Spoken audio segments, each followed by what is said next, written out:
If you've ever wondered, what is Tantra exactly? Or maybe you have a couple mental images or a few words to describe it, but you're still curious to learn more, then I've made this video for you. So I'm actually quite surprised I haven't already made this video because everything that I do in my life and in my work as a sex and love coach, and even in the videos that I make weekly for you here, it's infused. It's all infused with the wisdom, the magic, and the love of Tantra. So I'm really excited to share this with you so that you can walk away feeling more clear and confident on what it is, and what it can do for your life, really. So stick with me for the next 5-ish minutes and we'll go deeper. So I think we should start with this distinction between Neo-Tantra and Classical Tantra. Because Neo-Tantra is likely what you're familiar with if you are at all in the world of counterculture, if you are familiar with any New Age spirituality, if you've been in any of the workshop, festival, circuit type experiences where you're working with intimacy and sexuality, then likely what you've experienced is Neo-Tantra.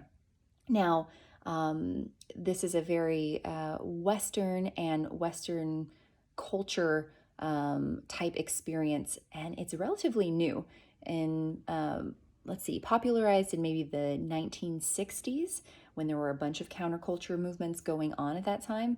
And I always like to take people back first, before we go further into Neo-Tantra, to the roots, to the origins. Like, where did it come from? It doesn't have Neo in front of Tantra for no reason, right? Some adaptation or evolution of something much older with a deeper wisdom and roots.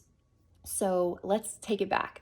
So Tantra, or Classical Tantra, traditional Tantra, comes from the Indian subcontinent about 1500 years ago. It's a spiritual path that was intended for commoners like you and I. And the goal of this spiritual path is to really come into a deeper intimacy with all of reality. Now, to do that, to really come into like truth and reality, there's a system that you follow, a path that you follow, and practices to do it. But the first of the two is awakening, and the second is liberation. So, on the tantric path, to awaken, what you are awakening to is this deep somatic understanding, knowing, body knowing, not just like an understanding or, yeah, I get it, or, it's not a logical thing. It's more of this feeling that you are not your thoughts, you are not your beliefs, you're not what other people have told you, you're not your conditioning, you're not your ego, you're something much deeper and more pervasive than that. There is a constant within you, the awareness, the consciousness, the godlike energy, the love, whatever you want to call it. There's a constant that's been there all of your life, and experiencing everything that's been going on. And that never changes. So it's awakening to that realization that that is you. That is actually you, not all of these constructs about who you think you are. Now, so that's one step, right? So that's just a knowing in your body. And then to rest in that place takes a lot of liberation from all that conditioning. And so a lot of the practices in Classical Tantra are aimed at pulling down those layers of conditioning so that you can rest in this place of consciousness, of awareness.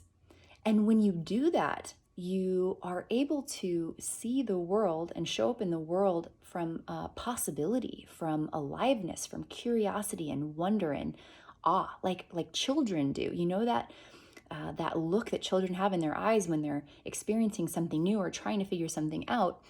They don't have any preconceived ideas or conditioning necessarily, depending on where they are in their life, about how to perceive or interpret something. They're just fully present, right? So you're able to drop in with all of your experiences in life in a much more present and possible way that feels so much more alive than what we're accustomed to. So this is the path and sort of the way to get to the goal in classical Tantra. Now, there's so many other things that I could say about Tantra, but that is sort of the base of what I want you to understand. Now, one other thing that I think is really important is that in Tantra, as opposed to some other spiritual or religion or religious traditions, the goal isn't to transcend this human experience. In Tantra, the human experience is very real and beautiful and to be experienced. So transcending isn't about leaving this experience, but to really ground into it and really experience it fully for what it is instead of what we've been told that it is and that it means and what it should be and how we should act, right? So to do that, you really use your body in the practices to ground, to be here now, and to feel and become deeply intimate with the self. Because when you become deeply intimate with the self, then you can be deeply intimate with the rest of reality.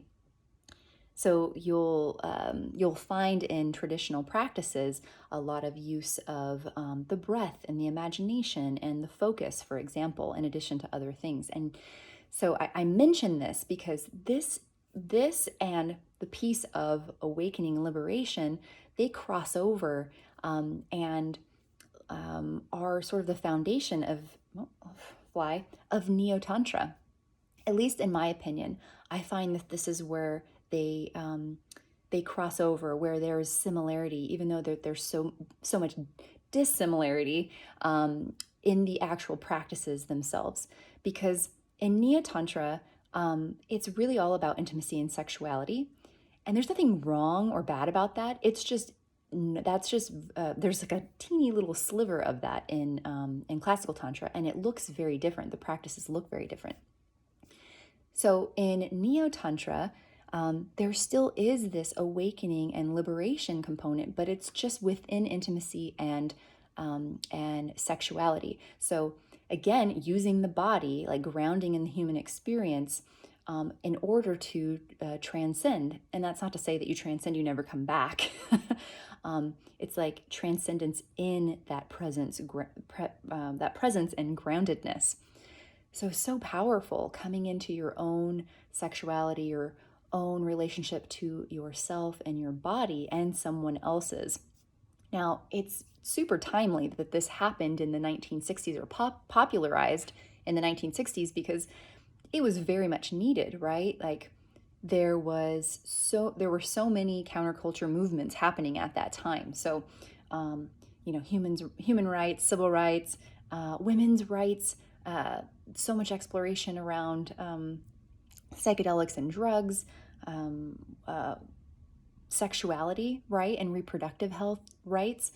So it was a ripe time for this deep wisdom to adapt and evolve and modernize into what it needed to be in the West. So it's really beautiful, very different from its origins, but that deep wisdom and foundation is definitely there. So the types of things that you see in Neo-Tantra, or like practice-wise, are still going to be really similar in the sense that you use your body, you use your breath, you use your imagination to liberate yourself from your conditioning, your sexuality conditioning, your body conditioning, your connection and intimacy conditioning. So it is a similar process of awakening and liberation, just in a very specific domain of reality, of life. So the same thing, what you come into then is this deep possibility and newness and freshness and presence within yourself and with another person as the inevitable consequence of obtaining those goals. So there's so much more to say, but I'm going to stop there for now. If you have questions and are curious to learn more about tantric sex, I'm happy to make more videos. I love you, and I'll talk to you soon.